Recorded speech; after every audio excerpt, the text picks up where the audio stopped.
Hi, thank you very much for watching this video, and I don't know how to do that because it looks like I'm a rapper. I'm not a rapper. You've joined this video because you want to know what causes stammering and stuttering and why I believe parents are highly responsible. So I'm going to go a bit further into the difference between a developmental disfluency, why I don't believe it's a stutter or a stammer. Okay, let's clear up one question. The difference between a stammer and a stutter, about 3,000 miles. On the other side of the Atlantic, in America, it's a stutter. In the British side of the Atlantic, and I'm not sure about Europe because we're leaving the EU, it is a stammer. They are one and the same thing.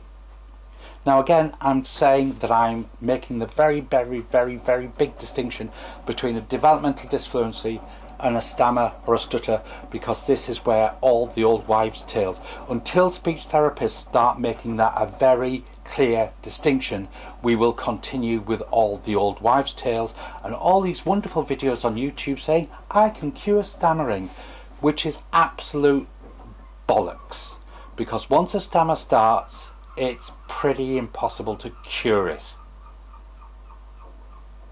Okay, it's like it is an emotional problem. Stammering and stuttering are an emotional problem, not a physical problem.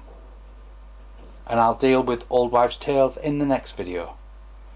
So, what causes a development disfluency to start?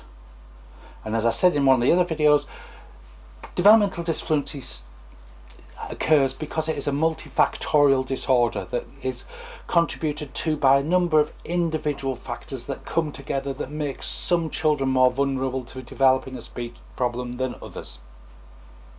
Big words.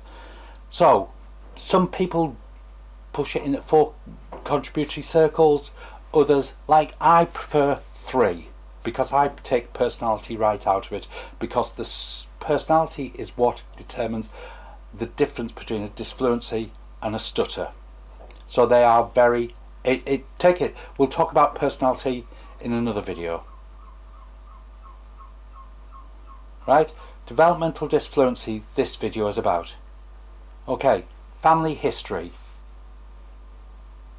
If there is a family history, there is lots of research to suggest that some children, because of a family history, dads, mums, grandparents, there's a genetic element to the disfluency starting. Okay? The other thing is speech and language development. Now, most disfluencies occur between the onset is between the age of 2 and 5. And when you think about it, right, nothing in a person's life will develop as fast as speech and language. So speech is the sounds we use, and language is how we put words together. So, for instance, at 2, very few of the sounds that, especially from English or British, no, English, or American, let's just go with American because it's all American now. At 2, very few of the sounds of British, American are established consistently. And that's for a number of reasons. By 5, your child is pretty much on the way to developing a full adult sound system. That's in 3 years. That is incredible. Okay, so at 2, and then you put the language into that. So at 2, you could say that if a child is wanting juice, they say me want deuce, if you're lucky. That's at the end of juice may well be established, but doesn't matter if it isn't. By the time the child is 5, they can be producing language sentences such as mother darling, would you be a dear and care to take yourself off to the kitchen? I'm feeling a tad thirsty and I require some liquid refreshment in the form of juice. And that speech development is, and the language development is off this. Nothing develops so fast in any part of human development. It is incredible.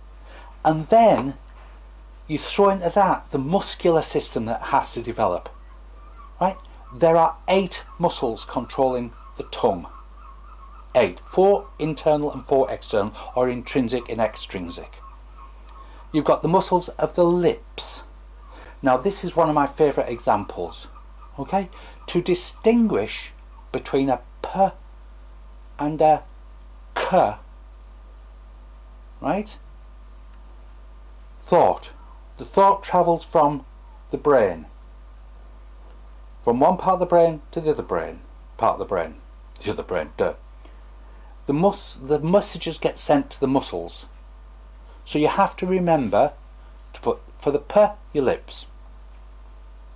So all the muscles around the lips and the jaw and the tongue and the soft palate. Lifting the soft palate up, that's done by muscles around the tongue. You've got to use your vocal cords. So the difference between a p and a b is how you coordinate the release of the lips and the release of the vocal cords. Wow. And then you've got to remember to do that while breathing out. Now throw in a word like cat,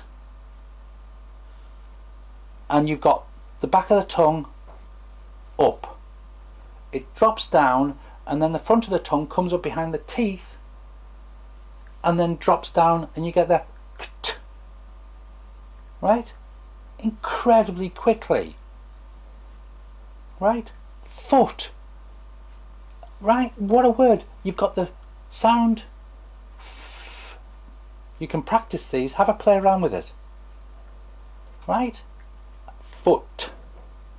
Think about the airflow, the lips, the teeth, the tongue, the back of the tongue, the front of the tongue, and breathing out, and and p are pretty much the same sound, or and b are the same sound, except you're using the back of the tongue to block off the air into the... Now this is getting way too complicated, but kids who are developmentally advanced and developmentally late talking, so the middle 50% are less vulnerable. It's the ones top 25 and bottom 25 are more vulnerable. And then you've got the speaking environment. So this covers everything like bedtime routines, because you've been there.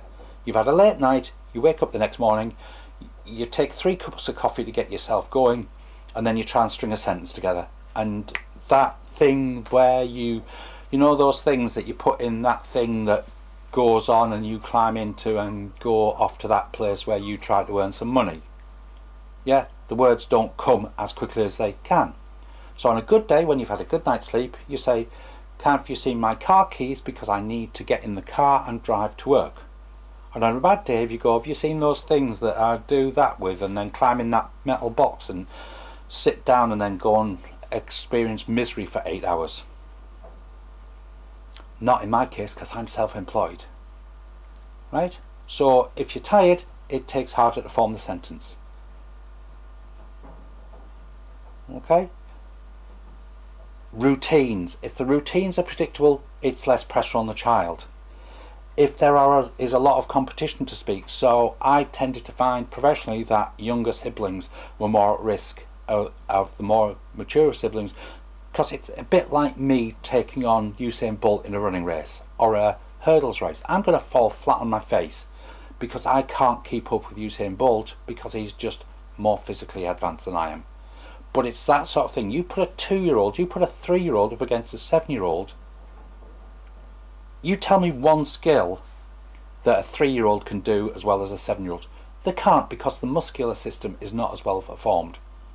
So you have those 3 circles. You have the family history, you have the speech and language development, and then you have the family environment.